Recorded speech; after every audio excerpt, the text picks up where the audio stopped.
Radio is looking for those who are interested in hosting their own talk show with monthly and weekly slots available on Conroe's FM 104.5, 106.1, and on irlonestar.com. Start your own podcast, create your first YouTube channel, and be on TV. Contact Lone Star Community Radio online at irlonestar.com or call the station message line at 936-647-3776 to take your first step into the radio world. Thank you for listening to Lone Star Community Radio. This program was broadcasted and recorded live from the LSCR studios in downtown Conroe, Texas. Lone Star Community Radio is supported by listeners like you. Donate and sponsor today. For more information on getting involved with Lone Star Community Radio, contact us at lscrstudios@gmail.com or visit us online at www.irlonestar.com. Hello, everyone. I am Margie Taylor, your host for Conroe Culture News, FM 104.5, 106.1, live streaming, irlonestar.com, Facebook Live, Conroe Culture News, and YouTube Live. And we are, of course, live from downtown Conroe, city of Conroe, the Conroe Tower today. And sitting next to me is my co-host today. She is Jessica Brassington, and she's going to be taking over while I travel in August. So, Jessica, tell me a little bit about yourself. Thank you, Margie. So I'm Jessica Brassington. I live in Montgomery, and one of the latest things that I've been doing the last couple of years is Mama Bears Rising. And actually, Margie, I was on your show a little bit earlier than this time last year. And that was so encouraging for me just to kind of put some things out there, right? Like they say, speak it and put it into the world. So Mama Bears Rising, we have an app coming out and a podcast, and it's where you go for trusted info. I think a lot of people know that nowadays things can be very divisive or have certain things behind information. So I wanted somewhere that you could go for different topics to find the information and then start you on your journey, and then you go down wherever you want. Providing education, I know, for parents Yes. about what's going on in the schools and Yes. an array of other topics. I think it kind of started with education, didn't it? It did, and it's grown from there because people would started coming to me for other, as you know, we Right. both share, we've worked for advocacy for veterans and military, with losing my brother to combat PTSD, suicide, and even things from just general health and wellness. Where are people going? And I like to call it politics without the ick. It's don't tell me what to think, just give me the info, Right. share the legislation. Sure. And so, so really excited about that. And we came together, it's been a couple of years now or longer. And so I love your heart and what you're doing. So thanks for trusting Absolutely. me. And So having me here. this will be the first part of your journey. Yeah. So guest today, sitting across the table right now, is Kathy Rifaat. She's the Director of Development for New Danville. And in the second segment, we're going to have Lindsay Miller. She's the Director of Development for CASA. And what's interesting is both these nonprofits serve our vulnerable populations, adults with intellectual and developmental disabilities, and CASA works with the child welfare system to be the voice of kids, to amplify their voice when they really need it. So the show is sponsored by Roger Stein Chiropractic, and they are located at 3303 West Davis by Conroe High School and Taco Bell on 105. We all know where that place is. And she serves everybody at all ages and background, from infants to seniors, weekend athletes to professionals, with a focus on natural holistic healing, not only to relieve pain, but to achieve optimal health. Dr. Stacy Rogers has certifications in adjusting extremities, arm, legs, hands, feet, child nutrition, prenatal, and pediatric care. And ironically, if you're not a patient and you would like to be, it's only $37 for all the x-rays and the advice and everything else that goes with that. And it all goes back to CASA. So it all gets donated back. So there you go, full circle. So a few things going on around Conroe. It's National Parks and Recreation Month. So the city of Conroe invites you to stay cool by using their Conroe Water Park which is over at Candy Cane Park, Oscar Johnson Community Center pool, or the West Side pool that is at the old YMCA on Loop 336 at Owen Park. And it's also a silent time for the seasons of the community theaters. There's nothing going on right now, but you could get season tickets, get a jump on that. So there's some good things coming up. The Crichton Theater is going to host The Play That Goes Wrong starting in September, then Dracula, Charlie and the Chocolate Factory, we all love that. Big, the musical, Shakespeare in Love, and The Wedding Singer. And they have all of these for one price of $130. And the price goes up July 25th. Today's the 22nd, so just saying.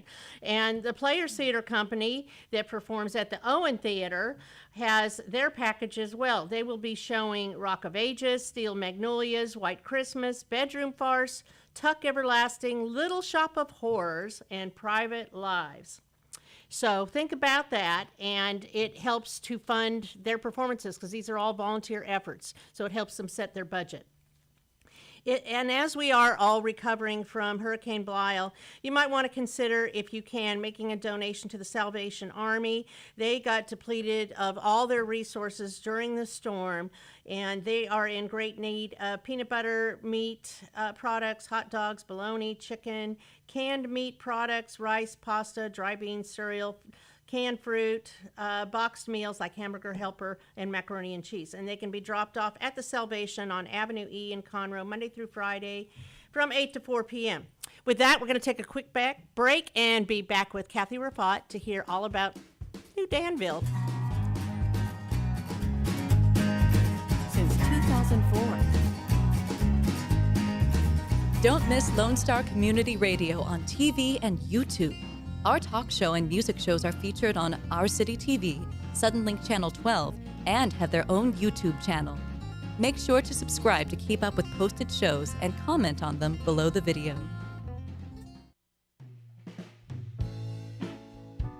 Are you interested in learning more about preparing quick, healthy, and safe meals for your family? Would you like to spend time with others learning tips and tricks, along with practicing and tasting nutritious food? If so, the On the Road to Healthy Living Mobile Cooking School is for you. Call Amy Ressler at Texas A&M AgriLife Extension Service at 936-539-7825 to find a class near you or volunteer to host a class. Hey y'all, it's DJ Mike from Dan Simon, Texas. Join me Monday through Friday at 8 a.m. as I count down the top 10 Texas Red Dirt songs that are packing the dance floors. I'll be featuring local artists and the story behind the hits, shows in the area, as well as new songs that make you want to dance. It's Dance Time in Texas with DJ Mike on Lone Star Community Radio, 104.5 KCZW and 106.1 KZCC, Conroe, Texas, or online, irlonestar.com. Lone Star Community Radio is looking for those who are interested in hosting their own talk show. With monthly and weekly slots available on Conroe's FM 104.5, 106.1, and on irlonestar.com. Start your own podcast, create your first YouTube channel, and be on TV. Contact Lone Star Community Radio online at irlonestar.com or call the message line at 936-647-3776 to take your first step into the radio world. We are back. So sitting across the table from me is Kathy Rifaat, and she is the development director with New Danville that serves adults with intellectual and developmental disability. It's just a mouthful, it just is. So I have to make sure I'm saying it right. Yeah. And the whole root of that is to empower these adults to maximize their independence, and they're all different. So with that, tell me a little bit about New Danville. How long has it been there? Okay, well, so history. Miss Kathy Sanders started New Danville from an idea. So she had a special needs son, and Jimmy, and he is actually still with us. So we have the pleasure of seeing him in our Nice. day program. So that's wonderful. But she was just a dynamo, and she just decided that she, her and Steve, her husband, they knew that they needed to come up with a plan for what's going to happen to Jimmy when they get older and they're no longer with us, and that sort of thing. And that was kind of what sparked the idea. And then she was just an absolute warrior, and just with a heart of gold. She is a warrior. And and she just made it happen. I mean, obviously that's skipping all of the stuff, but I mean, really absolutely amazing woman. So anyway, so we started as a nonprofit organization in 2005. And we are currently, the program consists of a day program. Like you said, we serve the special needs population. It's adults with intellectual and developmental disabilities, and it's adults only that we serve. And we have approximately 125 folks that are enrolled currently in our day program, and we provide classes Monday through Friday, and that we also have a residential program, and it's an independent living neighborhood right on property. So that's called Meadowbrook, and we have 36 residents that live Wow, that's a lot. independently. So we're located up in Willis. We're on a 42-acre ranch, beautiful property. And so It's off of Shepherd Hill Road, off isn't Shepherd it? Hill Road, yeah, about just a little over a mile west Beautiful area of out 45. Yeah. So it is. It's just a beautiful property. But I've been fortunate to have been part of the team to work there as on staff since October of last year. And I mean, I say it every time I'm talking to somebody about, what I do there is you can't have a bad day there. I mean, they're just our clients, we refer to them very lovingly as wranglers because we're on a ranch. And so, I mean, you can't be around our wranglers and feel sad. They're And just not smile. Yeah, I mean, Yes. they're so precious. They're so giving. giving and pure-hearted, and they take good care of each other, and they're just, it's a feel-good environment, a safe and wonderful environment. So, would you like me to talk a little bit more about? You can talk about whatever you want to talk about. Okay, I say a little bit more detail about our adult day program. Yes.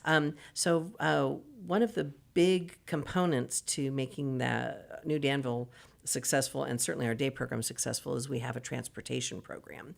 And so we have vans and buses that provide transportation to and from our day program Monday through Friday. So we our routes are all the way from Huntsville down to 1960 along the 45 My corridor. goodness. Do you go east too? Well, so most of the stops we have like bus stops kind of close to the 45, kind of along the corridor.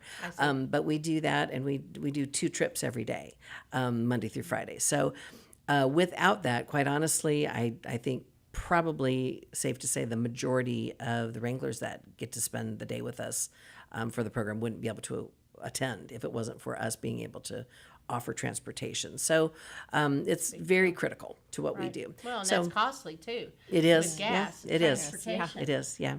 Or not gas, as we experienced Right. a short time ago. Right. So anyway, so then moving on to what we offer at the day program. So we have a really wide variety of classes that we offer, and we offer up to 130 classes a week. And so that seems like an awful lot, It does. but our classes are very, very small. We have just a handful of folks that we have of wranglers in each class. They're very individualized, and so we have them all spread out, and we have a couple classes in the morning and a couple classes in the afternoon. And also included in what I'm saying classes for our day program, we do outings in the community. So we do 1 or 2 outings every single day, Monday through Friday. So again with the transportation, I we didn't provide. know that.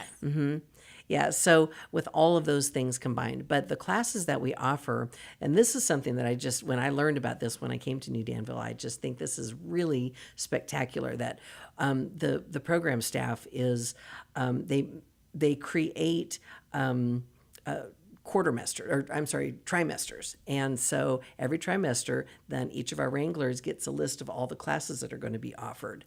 And then they get to pick which classes they want. Now, we have to shuffle that a little bit just to make sure everybody has the right placement, and to make sure that everybody who wants to take a class has, like somebody might want to be in a class time after time, and just make sure everybody has a turn at each of the classes. But a lot of the times we'll take feedback. Like there's several of the classes that we have recurring. We have a wood shop, and we have sewing class and cooking class, and we have like maybe some crafting classes and puzzles, and so we have a wide range of abilities and interests, and but throughout the year, we're constantly taking feedback from the Wranglers if they're saying, hey, I'm kind of interested in a class on, such and such. And so a couple of the ones that we have in our current class schedule, right now is we have a podcast class, which I think is pretty cool. Oh, that's fun. Yeah, and they have a virtual reality class that they're doing, and that's really fun because now I haven't done it, but I got to get on the list to go and visit one of the classes one time. But that is giving them an opportunity that they might experience something virtually that they may never in their whole lives have a chance to experience. So maybe they're going to visit the Louvre in Paris, or maybe they're going to go skydiving or something like that. They can do that this way, with the goggle thing. The goggles, and right. and just really have an experience like that. interesting. So. It's very innovative. Yeah, so that was just a couple of examples. Gives them but opportunities. I think it really does. It really does. And our tagline with our logo is live, learn, work, and grow. And, you have to be able to provide, pretty good variety of classes to be able to meet the needs and really, challenge in a very positive way, challenge them to stretch themselves a little bit and Keep kind of them growing, give them a little more independence. Yeah, absolutely. However much they can handle. And it just it brings a smile to their face. That's right. And so another thing that I've had the blessing to witness just in my time since I've been there since October, my office is in one of the main buildings where there's a lot of activity in a lot of the classes. And so I get to see them shuffling in between classes. And during lunchtime, they all bring their sack lunches and stuff, and that lunchroom is in my building too. And so I get in on fun conversations, and they're always laughing and just having so much fun together, and it's just so heartwarming. Such a positive environment. Yeah, it really is. It really is. But I think it's important that they have the opportunity to experience something or have a whole safe environment where we believe in you and try it. Yeah, go ahead and try it, and you do it in a safe environment. And not only the staff supporting each one of them.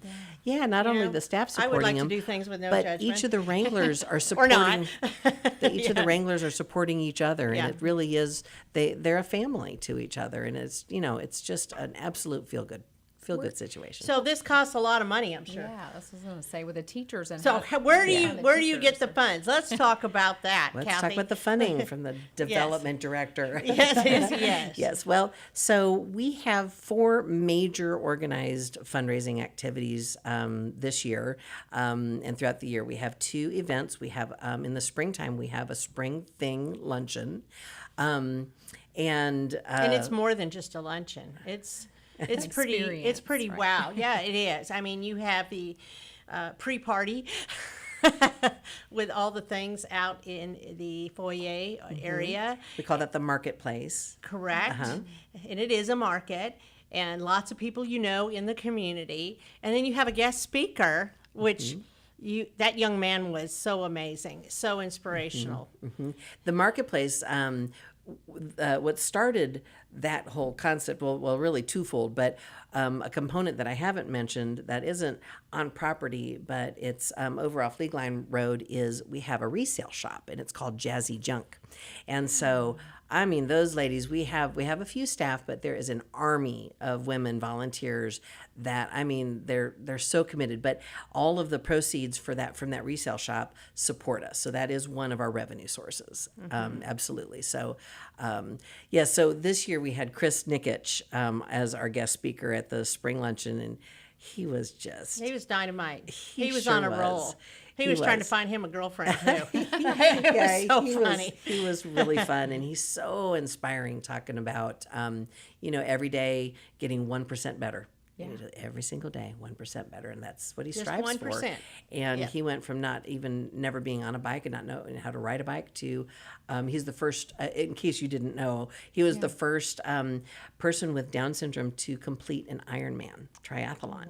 So anyway, he was Very he was inspiring. fantastic. Yeah, So the whole thing. so we'll be doing that again next spring. That's an annual spring luncheon event.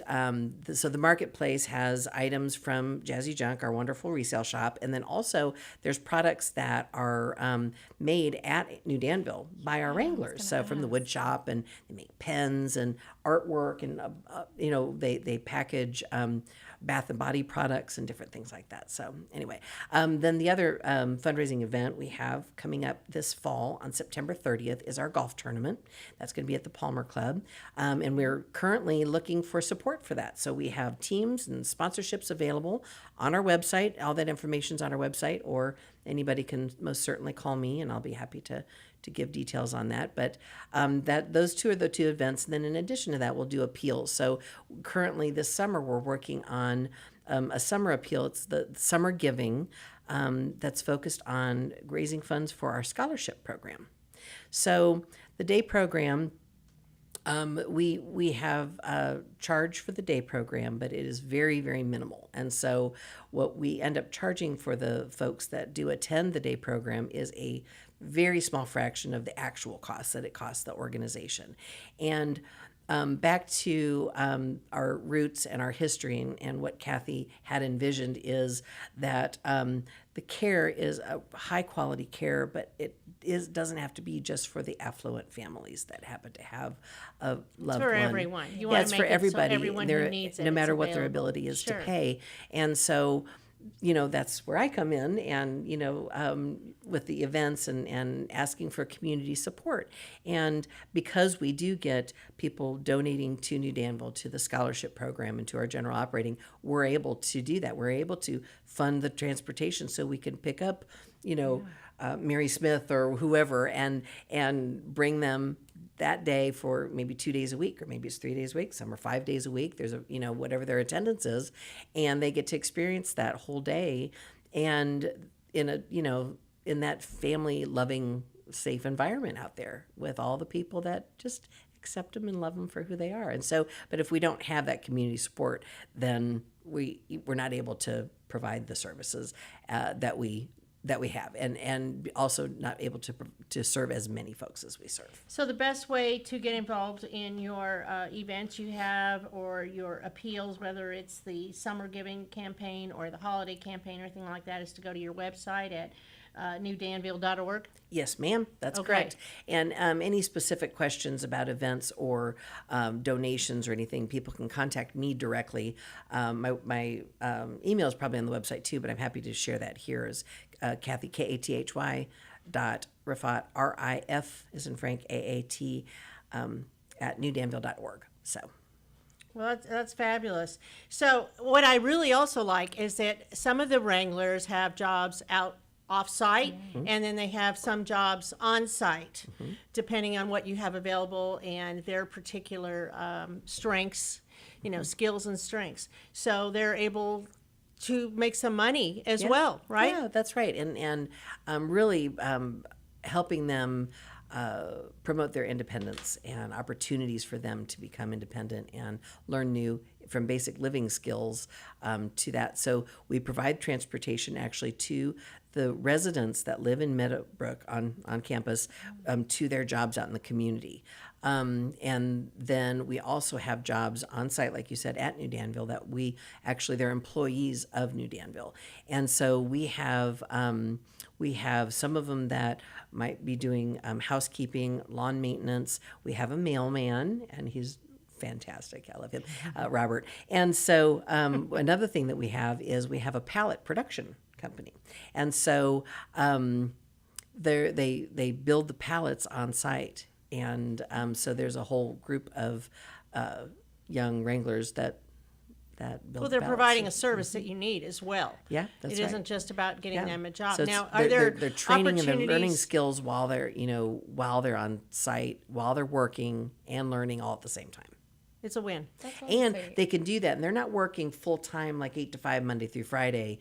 They're working for a certain schedule, and some of them, most of them actually, that do have jobs on campus, or even the Wranglers that have jobs out in the community, they're doing that and they're working part time. But then they're also able to participate in the day program for part time. Right. So Right. yeah, that works out Yeah. great. It's I kind of was like gonna going to say- school and having a part-time job. Yeah, like how are there certain ways that we as a community can get involved? So, for example, your classes, how do you find those teachers, or are there ways that we can share our skills with the students there? Yeah, that's a really good question, actually. So we have full-time staff that are trained, and they are our lead teachers, but we do encourage folks that are interested in learning more about it, first of all, to come and visit, and I'm happy to give them a tour and give them more detail about who we are and what we do.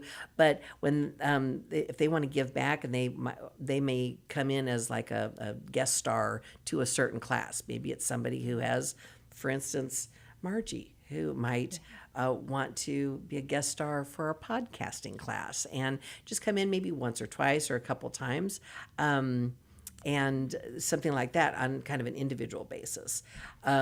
So they're, giving of time is definitely, it's something that we have available for sure. And then for group volunteer opportunities, we do have like group projects that are, a 42-acre ranch, and we've got buildings, and so there's a lot of maintenance type volunteer jobs that we do weekdays and sometimes on weekends as well. But another thing that is kind of fun, when you have a group, maybe it's a corporate group or a civic group that wants to do something, we have the opportunity for you to sponsor one of our holiday programs, because let me tell you, the Wranglers know how to party. Like Halloween, I was there last year for Halloween, and I was like, what is happening? They had a blast. They go all out, like full-blown costumes, like don't even bother showing up if you're not going to be in a full costume. So, and of course, Margie knows Mike Painter is our president and CEO, and he's fun. And yes, he's a spectacular man. He's an awesome boss, and he's a really great fit for New Danville. But he also loves costumes, and he has a couple of pretty spectacular costumes. So this year, I can see that. Yeah. This year he was Captain America. Wow. Yeah. Well, this kind of concludes our time here, Kathy, but I enjoyed sitting with you, visiting with you, and hearing all about New Danville. I haven't actually been out there, but I can picture where it is, because my mother-in-law used to live out that way. So hopefully this will encourage others to get involved in what you have going on besides just spring thing. The golf tournament, the appeal, to volunteering to give some hours with maybe a skill set and showing them, or anything like that. The best way is just to contact you. Absolutely. And Start then with me, and just we'll see where kinda it goes talk through from That's there. exactly right. So this is New Danville. Find out about them at newdanville.org. And I know you shared a lot of great information for both Jessica and I that we didn't know about.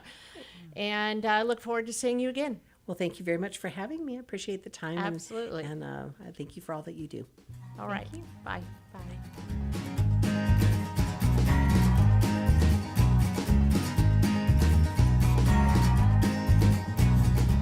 Lone Star Community Radio is looking for those who are interested in hosting their own talk show, with monthly and weekly slots available on Conroe's FM 104.5, 106.1, and on irlonestar.com. Start your own podcast, create your first YouTube channel, and be on TV. Contact Lone Star Community Radio online at irlonestar.com, or call the station message line at 936-647-3776. Conroe Culture News is sponsored by Roger Stein Chiropractic. Since 2004, Roger Stein Chiropractic, led by Dr. Stacy Rogers, has offered spine and joint manipulation services to residents of Montgomery County for lower back pain, migraines, whiplash, sciatica, sports injuries, herniated discs, headaches, and complications from pregnancy. For more information about today's sponsor, Roger Stein Chiropractic, they can be called at 936-441-9990 or go online to rogersteinchiropractic.com. New patients pay only $37 with all proceeds. God's Garage is a 501c3 that repairs and gives away cars for free to single moms, widows, and wives of deployed military. You can help God's Garage by donating a vehicle, volunteering your time, or by monetary donation.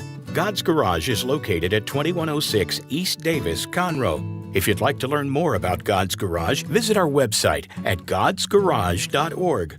Or you can contact us and we would be glad to come and make a presentation to your group.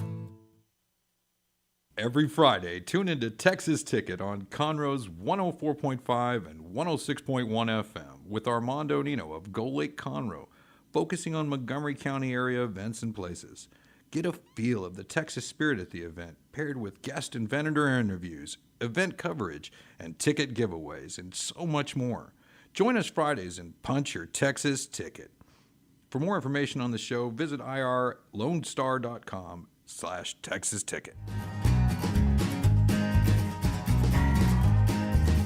We are back for our second segment today, and we're going to talk about CASA, because that's another vulnerable population, and this time you're speaking for kids versus New Danville, who just was on here with Kathy Rifaat. So Lindsay has been on here before. She is the Director of Development for CASA of Montgomery County. And so tell us a little bit about CASA. Sure. So CASA was founded many years ago, actually, by a judge who said that he couldn't sleep at night because he was making very permanent decisions for children in his court that he wasn't sure exactly what was going on in their life. So he came up with the idea that we would put volunteer advocates on their cases to go and check in on them while they're in the foster care system and make sure that their needs are being met while they're in foster care, and then to come to court and speak on their behalf so that there's somebody that is there to represent the child. So that's kind of how CASA started. We in Montgomery County have been serving 100% of the children in the child welfare system for the last 9 years. So every single child that's removed from their home and placed in foster care gets an advocate from us. So yeah, we are, the advocate is assigned to a case, and we get to know the children. We get to know all the people in their lives. So we'll talk to their teachers, their medical professionals, their biological family, wherever they're placed, the foster family. We kind of get to know everybody in their life, anyone that has connection with that child, so that we can not only get their needs met while they're in the care of CPS, but also recommend to the court where we think they should be permanently placed kind of at the end of their case. The unique thing about what we do is that we stay on the entire case, so 12 to 18 months is a typical length of a case. So we kind of become the continuous presence in that case. A lot of times throughout the cases, there'll be multiple caseworkers.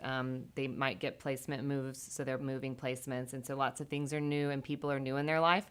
And the advocate is the constant throughout the entire thing. With a relationship with the child. Exactly.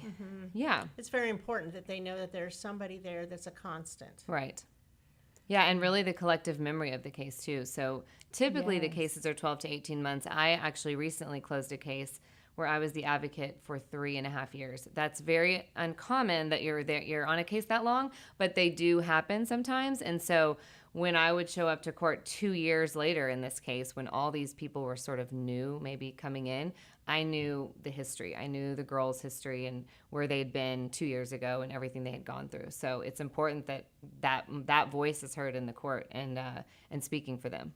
It just makes things run a lot more efficiently as well than having to, we all know things can get lost in translation, from one person to the next. So I love that that's a constant there as well. So. Yeah, and that's one of the things we say. We like to say we can be the squeaky wheel as well. So we make sure the kids don't fall through the cracks because there's a lot going on and it's a whole system of things. And so we're that squeaky wheel, making sure that they are at the top of everything and making sure that they get what they need. So they're not going to fall through the cracks. Well, and the really neat thing about a child advocate is your voice is heard as the trusted person in the courtroom because.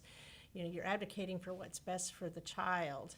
And I have been in that role and had really hard cases. Yeah. And it just, I don't know, it's more ministry than anything else you could do because it's direct to the child. Right.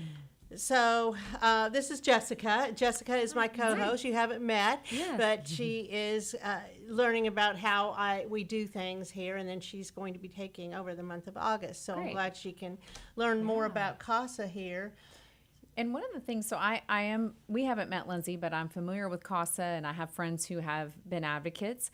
And one of the things I really know is important, and that I like that you do, is informing that trauma-informed care, because obviously the children are there and they've experienced some form of trauma. So can you touch a little bit on that for those who may not be familiar with the difference? Yes, of course. So, what we do know is that, the children that we are serving and coming into contact with have experienced trauma.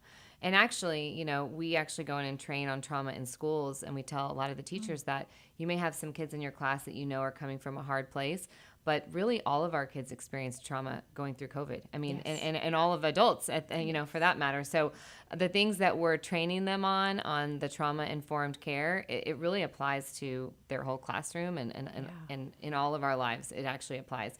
But we were just recently named a TBRI ambassador organization, which is a huge honor. That's through TCU. We get that name, and there's only a few organizations that they have given that status to. So we're very honored to get that.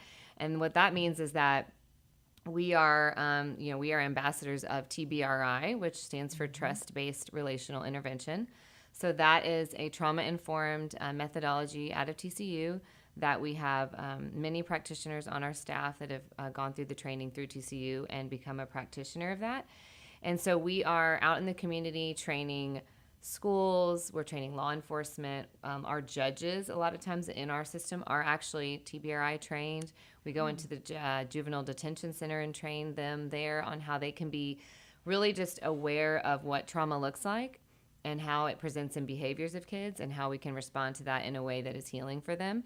You're going to see behaviors in kids that have had trauma that are different, and the way that they respond to things is also different. And so it's just a way to approach them and being mindful of what we bring to the table when we're in a situation with them, and then also just being able to manage that in a way that is, like I said, healing and teaches them how they can sort of regulate.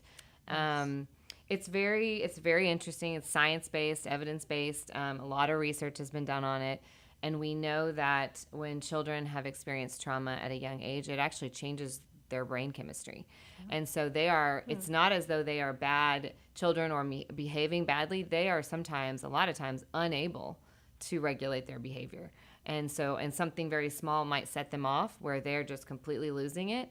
And so someone from the outside who's not trauma informed might look at that and think, oh, what is wrong with this kid? Or, that's crazy. But coming from it from a completely different perspective and recognizing that, oh, okay, what is the need behind that behavior? Why is that happening?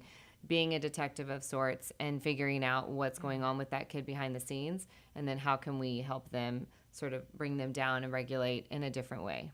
And a lot of times they'll go, when people experience trauma, they go back to that state of mind or that age when they experienced it. And that, I know, was eye-opening for me when I was aware of that maybe about 5 years ago. It gives you a different set of eyes and ears to understand that and say, okay, and also compassion and grace for that individual, knowing that maybe they're physically this age, but there's a possibility they're going back to 10 or 12. For sure. And we know that kids who have had a lot of trauma actually do have sort of the capacity usually of younger age than what their actual age is. So that's something you just, like I said, just being mindful going into it, not only mindful of what I'm bringing to the situation, because I may have something that triggers me, if I'm the adult in a situation and I'm managing a behavior, what is something triggering me, or even just my morning, am I stressed out because of something that happened to me that day? So being mindful of that and what I'm bringing to the table, and then also mindful of their situation and what they could be potentially going through or have gone through that's causing these behaviors. Oh, that's great. It's interesting.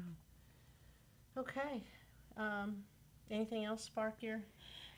I mean, there's just, I love so many things about this because, like you were saying, Margie, just to have that advocate and to be that voice for some of the most vulnerable and the voiceless through that, and for them to know that they have that person with them is just huge. And a lot of people, when they find out, I know I was years ago when I found out, like, the amount of children in the foster care system, it's unbelievable, and it's a little overwhelming when you first find that. So I think what you are doing is great, and if we can get more people well versed on this to go in, I think that would be wonderful.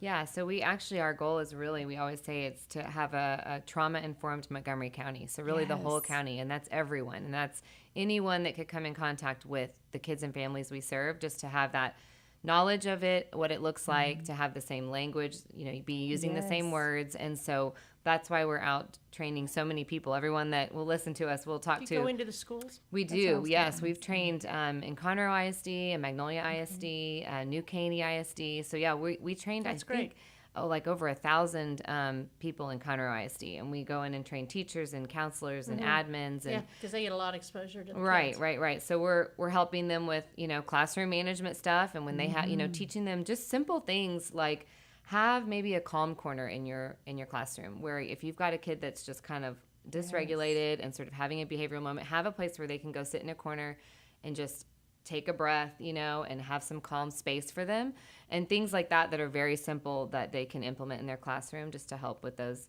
behavior management things. So we also, because we have served 100% of the kids for 9 years in the child welfare system, we started looking at, we want to do more. We have all these resources and all this knowledge. So what more can we do to help kids and families, and maybe some that are not even being reached through the child welfare system? Yes. So the exciting new stuff that we're doing right now is that we are actually putting advocates on justice-involved youth cases now. And we are innovating that for the state of Texas as far as CASA goes. So we are putting advocates on juvenile justice cases. And what we're finding is that they are really the same. They're the same kids. It's the same population. They have the same hurdles to overcome. So we're going in and helping that kid and that family kind of, what barriers do they have, and what services can we offer? What resources can we connect them with to help them be successful in not only completing their probation that they're on, but making sure that they don't go back down that path, because once they're adults, it's a whole different ballgame. Sure. So it's trying to be preventative of that ever happening again in their life while we still have the chance to do that. And it's, they're not an adult in the criminal system. Is that part of truancy that you're working on? We're also doing that, so that's kind of a separate. Yeah, those are the two big new things are justice-involved youth advocacy, and we are doing now educational advocacy for kids who are truant or maybe in danger of becoming truant. And again, same kind of kids, same population. So going into those families and seeing, okay, what are the hurdles? Sometimes it's just that they don't have transportation, or they've got parents that are working multiple jobs and nobody to get them where they need to be. And what can we do to connect them with some resources to overcome that hurdle to make sure that kiddo gets to school? We see a lot of food insecurity, and poverty is obviously a big deal for all of the families that we serve, or a lot of them. But we connect them with the food bank. So the food bank is partnering with us now, Montgomery County Food Bank, and doing food boxes for families that need them on the weekends.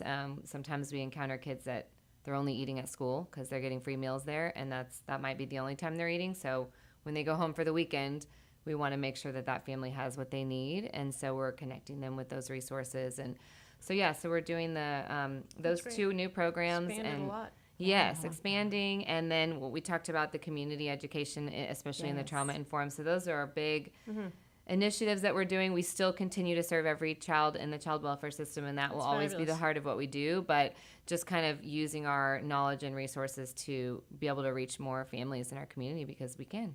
And just looking at it from more of a holistic view, because it's usually not one thing. Usually there's a route to how that child got there. And so that was going to be one of my things is there a way either that y'all provide or that you can connect them with to reach some of these parents as you see them? Maybe they're the ones that they're stressed more than ever, like you said, even adults after, all the pandemic, to prevent some of that. So are there any things like trainings or workshops for the parents even before their child is truant? I'm just thinking this as you're saying it, because it's all the things. The people that encounter the child, the parents, their situation, it all contributes to that. For sure, yes. And we do actually work with families and parents before the kids are truant. We are trying to prevent that from happening. So again, what are the hurdles? What can we do to connect you with the resources you need to make sure that you don't have to end up in the court system with the truancy. So we do that. And we do the TBRI training and coaching for families and caregivers as well. So we can bring families to our office, or we can even go to them if you're a practitioner, and you coach them on these principles. And that's also a preventative thing to say, okay, you're seeing these behaviors, you're not sure how to manage them, you're exhausted, you've got, all these things going on. So let us come in and show you some things that you can do that might make it easier on everybody, and then hopefully ensure success for that child and the family going forward too. And then how can someone who is not necessarily able to be an advocate and commit that amount of time, how can they support what you're doing and your efforts to help y'all reach the community? What are some ways they can get involved or give back specifically? So we have, almost 200 active advocates, but we have over 250 volunteers that help us do the work we do. Okay. So some of the opportunities for that are just volunteering for our events. So we always need teams of people, not only to help us plan the events, but then to execute them. And we have a lot of fun things that we do that they can come. We have a cornhole tournament coming up. And so we get volunteers that come and help us just run that event. And it's a fun, family-friendly outdoor thing. And it raises funds for us to continue our work. So volunteering for our events is a big one. We have volunteers that just come into our office and help with admin stuff, or we decorate our office for Christmas and we bring all this stuff down from the attic and they come in and help and decorate. They're like our Christmas elves and decorate the office for us. So there's lots of ways to get involved, even if it's not that you want to be an advocate on a case. There are lots of ways that you can still help and get involved with us. Okay. But being an advocate is just so worthy. I did that for a couple of years, 2 or 3. I can't remember. It's a while back when I worked with Montgomery County Youth Services. But it's a commitment. You have to get educated. You go through training, and you need to commit for a year. Is that correct? Yeah. So the child welfare cases are about 12 to 18 months. The good thing about the justice involved youth cases and the truancy cases for people who are interested in being an advocate for a child is that those cases are significantly shorter usually. So it's a shorter time commitment that you are committing to for those cases.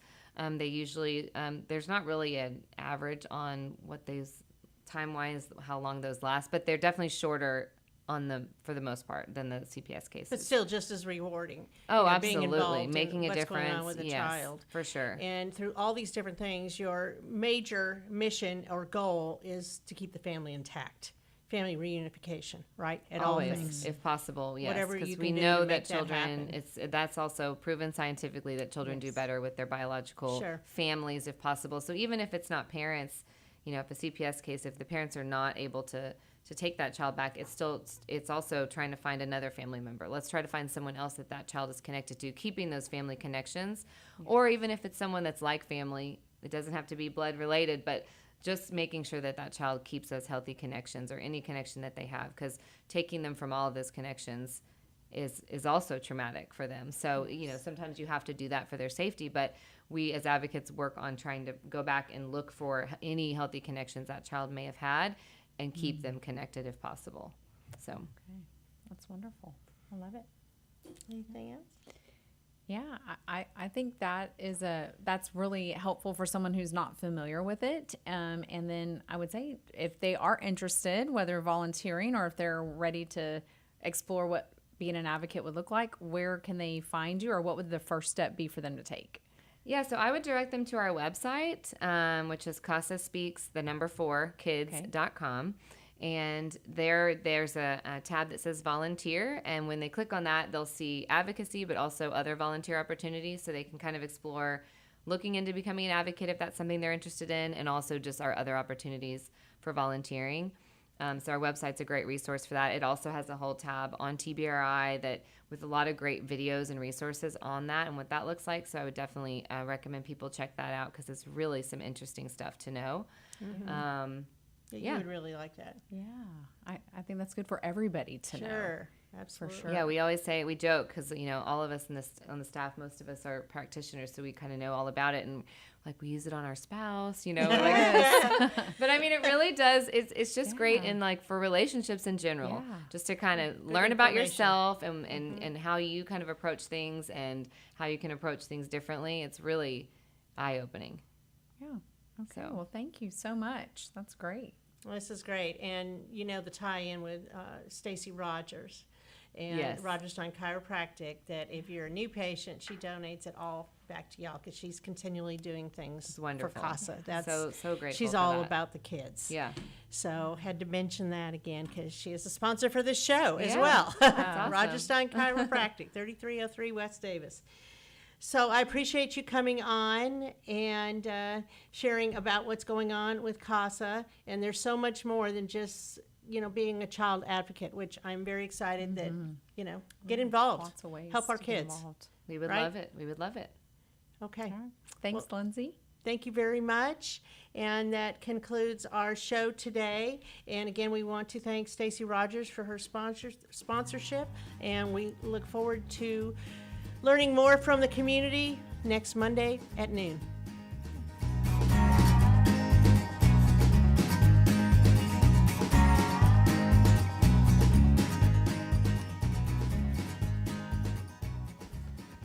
From the beginning, the main purpose of the Cooperative Extension Service has been to change human behavior by